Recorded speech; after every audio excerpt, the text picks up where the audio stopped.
We are people traumatized, not by oppression, but by freedom.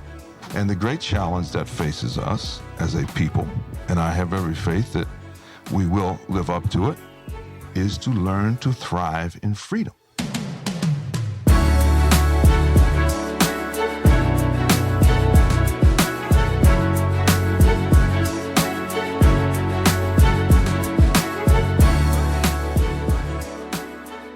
Yo, what's up, y'all? Welcome back to Black Excellence Daily. I'm your host, Sean Croxton. Thank you so much for tuning in. We've got Shelby Steele on the show today. I brought up Shelby a couple weeks ago. I think it was the Steve Harvey Jump episode, which was very well received. Thank you. And I recommended Shelby's book, which is called The Content of Our Character. Classic book. You read that book, you will never be the same person again, right? And in that opening monologue, I talked about the two sides of freedom. Like there's a really beautiful side of freedom, but like all things, it has an opposite. Freedom has a dark side that we very, very rarely discuss. And that dark side of freedom, like I said, freedom is a beast. It's not even close to easy. Freedom is hard. It's really, really difficult. Freedom can be painful. Freedom can make you feel a sense of shame. Freedom can make you feel vulnerable. It can put you right in the line of failure and repeated obstacles over and over and over again. Freedom it's a beast. And, when your belief system is that we're being held down by oppression, it is very hard to reconcile, when somebody presents the concept to you that maybe it's not oppression. Maybe our problem is freedom. Because when you have to admit that you are free, it means that you have to do something. And a lot of people, instead of actually doing something, they'll say, well, I'm not free. Well, my question for that is when people tell me they're not free, I go, well, exactly who are you not free to be? What are you not free to do or have? And typically they dance around the question, and the real answer to the question is I'm free to be whoever I want to be and do whatever I want to do and have whatever I want to have. But these leaders that Shelby's going to talk about at the end of this clip, they are the ones who kind of exploit this. They're the ones who are always asking white people for stuff, but never ask Black people to do anything. And that's just not how this whole thing works. We're going to have to go out there and do something and get uncomfortable and experience what freedom is really like and be able to develop values that align with living in a state of true freedom, which is what we're living in right now. And so I encourage you to open your mind and really deliberate this and to read the book and discuss it with other people and be ready for the pushback. Because this idea is so opposite to what people think. And it's kind of it's almost like a demonstration of the way that we filter our realities based on our belief system. Because this idea right here, I've posted about it several times on Instagram, and it tends to go over people's heads because it's so different. Because it doesn't align with the current belief system. It just, people filter it out. They don't want to think about it. They don't want to talk about it. But again, I encourage you to really, really, really ponder this and contemplate this and ask yourself, am I afraid of freedom? Am I afraid of doing the things that freedom, involves? And the answer to that question is very telling, but the answer to that question can bring you to a sense of awareness because you can't change anything that you're not aware of. And then you can start making moves from there. Shelby Steele's coming up. When we won the civil rights movement, and we did win it, when white supremacy was defeated, we moved into freedom. For the very first time in our history. And of course, freedom had been the promised land. And we had longed to get there. You go back to the Negro spirituals and Black music and folklore, and there's all this talk about the promised land and what it's going to be like when we get there and so forth. And of course, we always equated that that promised land with freedom. But freedom is very, very, very, very different, fundamentally different than what we normally think of it. It's not a promised land. It isn't anything. It's just freedom. And so when we won freedom, and again, we had survived about 4 centuries of oppression, so we had all the skills in place to survive oppression. We were good at it.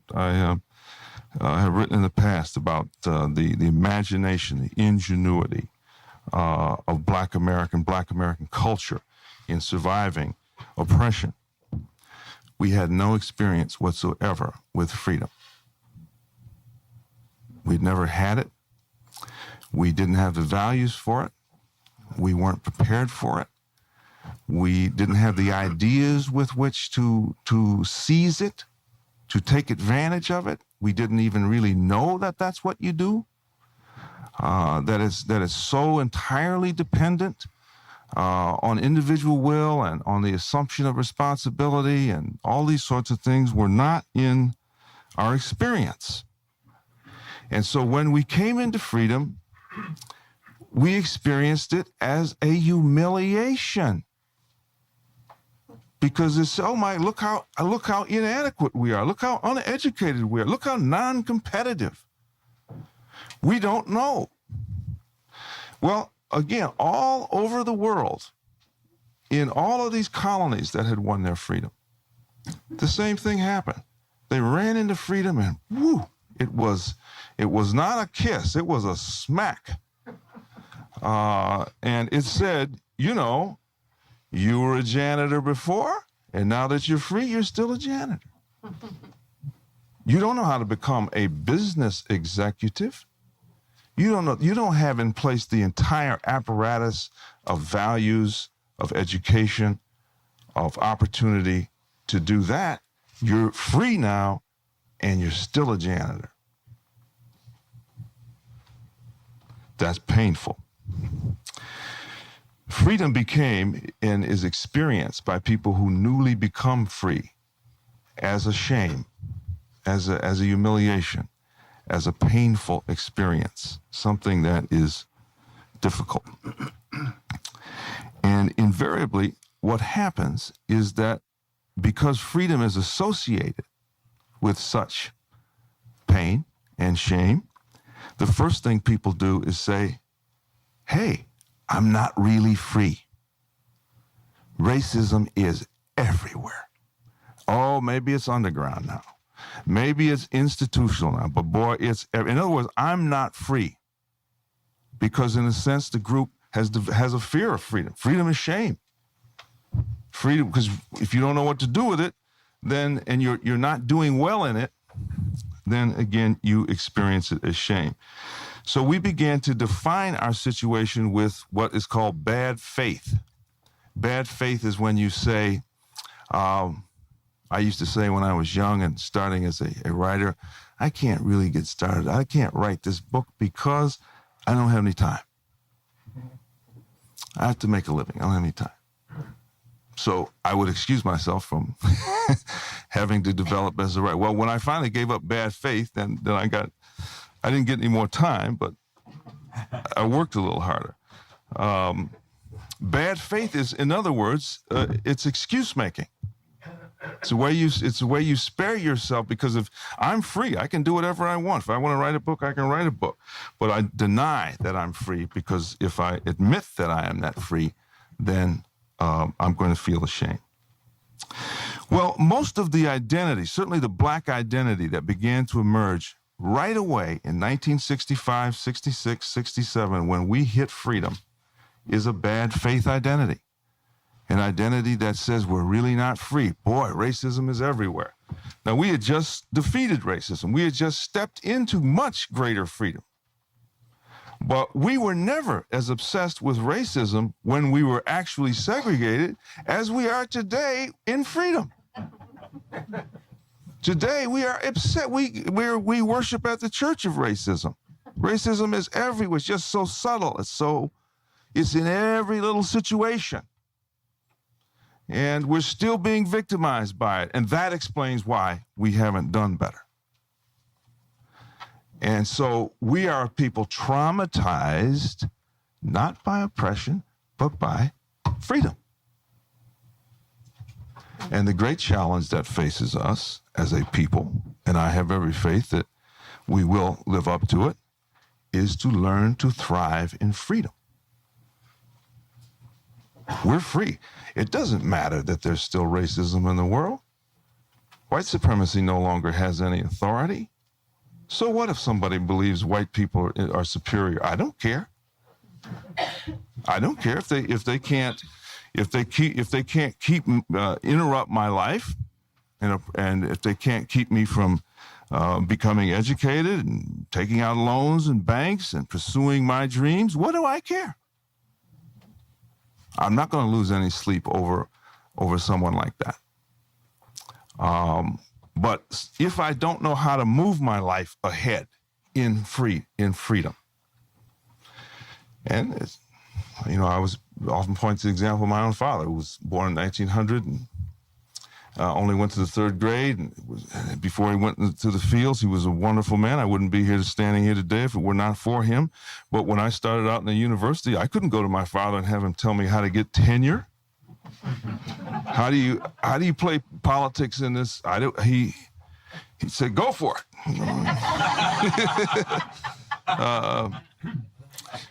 So I had to figure that out and ask people, and many people were quite willing to be helpful and so forth. But I didn't have that kind of cultural capital in my background.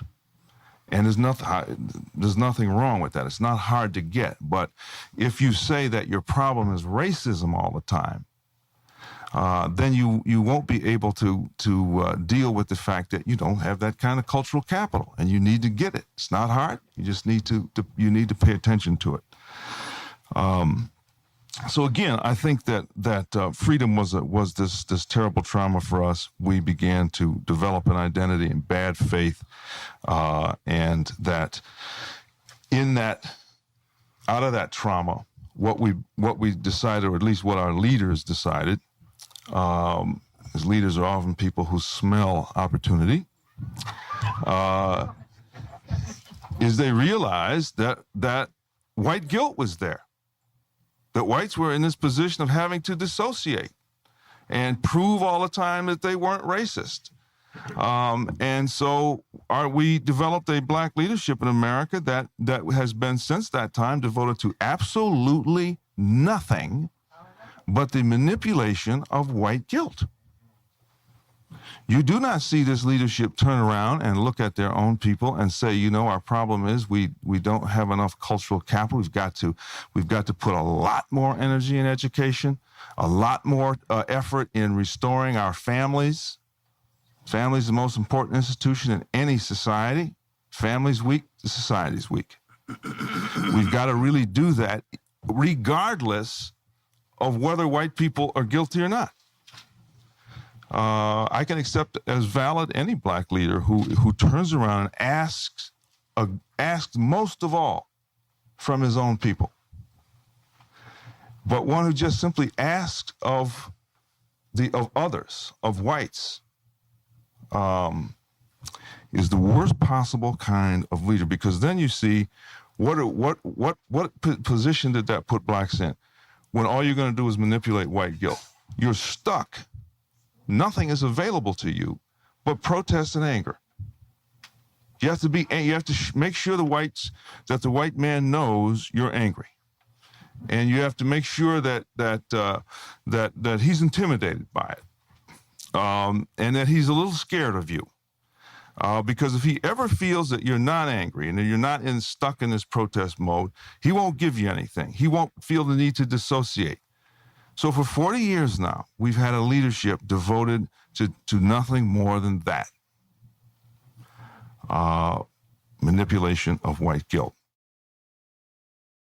That was Shelby Steele. Again, check out his book, The Content of Our Character. White Guilt is also another great title that he's written. You can watch this entire talk on YouTube. It is called Shelby Steele, Is White Guilt Destroying the Promise of Civil Rights? Hey, please follow the show, leave a rating and review. Appreciate it so much. I will see you tomorrow with Reverend Ike. I'm out. Peace.